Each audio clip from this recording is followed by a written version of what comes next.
Have you ever wondered why, as we grow older, making new friends seems like climbing Everest? Here's a thought that might not have crossed your mind. Maybe, just maybe, we're all under the impression that a decent person has their social circle locked down tight.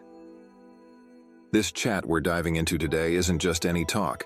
It's about busting myths, finding connections, and embracing the warmth of new friendships, no matter the stage of life you're in. Ready to explore why your next best friend might be just around the corner? Let's peel back the layers of our social lives. But before we embark on this journey, let's confront a common belief head-on. Picture this, it's a typical day. You're scrolling through your feed, seeing faces lit up in laughter and shared moments, thinking, they've got their crew. Where's mine? It hits us all, the belief that after a certain point, everyone's friend list is set in stone. But here's the kicker. Loneliness doesn't care for your resume.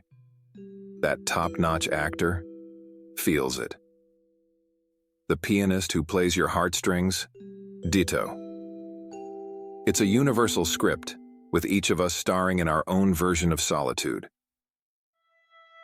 And that's the myth we've all been led to believe, that we have enough friends and don't need to make new ones.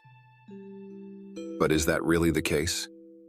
Now, if you're nodding along thinking, yes, but it's not that simple to make new friends, then you're exactly right. Let's dive into why that is. It's not just about wanting to make friends. It's about overcoming the obstacles that stand in our way. So we've opened our eyes to a truth. Finding new friends is a shared journey laden with its own set of myths. But as with any journey, there are hurdles along the way. Let's talk about those, shall we? Imagine you're ready to step out into the world of new friendships, but there's that nagging fear of rejection. It's like being back in school, wondering if the cool kids will let you sit with them.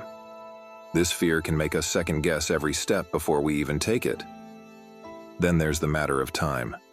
Our days are packed, our schedules are tight, and it feels like there's barely room to breathe, let alone add new friendships into the mix. I'm too busy becomes a reflex, not just an excuse, but a barrier we put up to avoid the effort it takes to connect. And what about our comfort zones? They're cozy, familiar, and safe. Venturing out of them to seek new connections can feel daunting, like stepping into a party where you don't know anyone. It's easier to stick to the familiar paths, but easy doesn't always mean fulfilling. However, these obstacles aren't insurmountable. They're just part of the process. Facing the fear of rejection means recognizing that every new friendship starts with the possibility of a no, but it also opens the door to many yeses. Making time for new connections is about prioritizing what we value, finding moments for potential friendships even in our busy lives, and stepping out of our comfort zones. That's where the magic of new beginnings lies. Now that we've tackled the hurdles, how about we discover where these new beginnings might take us? Imagine you're not bound by the friends of your youth or the acquaintances from work.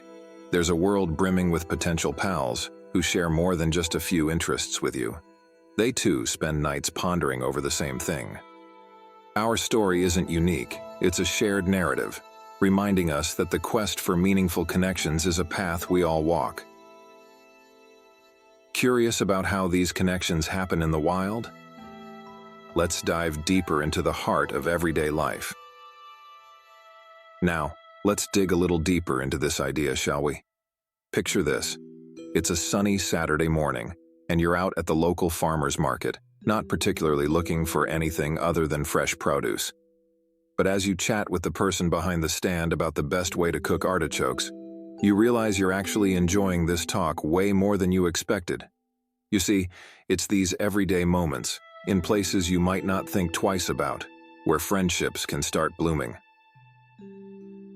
Or how about when you're walking your dog in the park and you keep bumping into the same person with their dog? At first, it's just polite nods and smiles, but then, one day, you start talking. Next thing you know, you're planning doggy playdates. It's funny, isn't it? How something as simple as walking your dog can connect you with someone new. And let's not forget the digital realm. Yes, the internet is a vast sea, But it's also a treasure trove of forums, social media groups, and online clubs where people with niche interests gather. Ever joined a live stream of a cooking class or a book club meeting online? It's incredible how sharing an interest in a book or a recipe can knit people together from all corners of the globe.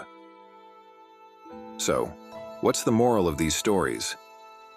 It's that companionship can be found in the most unexpected of places, from the farmer's market to the dog park to the digital world.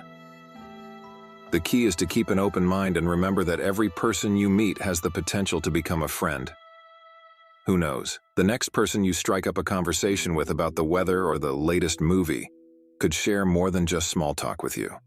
They might just share a piece of their world, inviting you into a new friendship that you hadn't anticipated. It all comes down to this: being open to the possibility of new connections wherever you may find them. Because at the end of the day, it's those connections that fill our lives with vibrant stories and warmth, turning ordinary days into memorable adventures. With all these stories and insights in mind, what's the next step in our journey towards meaningful connections? As we bridge the gap between solitude and companionship, it's crucial to challenge the inner voice that labels our quest for connection as a personal flaw. Remember, recognizing our shared desire for friendship allows us to see beyond the facade of a self-sufficient society. We're all in this together, navigating the waters of connection and belonging. After acknowledging these truths about our collective journey towards connection, it becomes clear that understanding is just the beginning. It's what we do next that truly defines our path forward. Here we are, at the crossroads of realization and action. It's time to rewrite the social script, to reach out and say, "Hey, let's explore this journey together." If today's talk sparked a flame within you, ignite it. Share your thoughts, your stories, and maybe, just maybe, extend a hand of friendship to someone new. Because in the grand scheme of things, just making one more friend can really bring us into the heart of what it means to connect with others. Together, let's turn the page to a new chapter, one where every hello is a door to a world of new possibilities. Are you ready to take that step?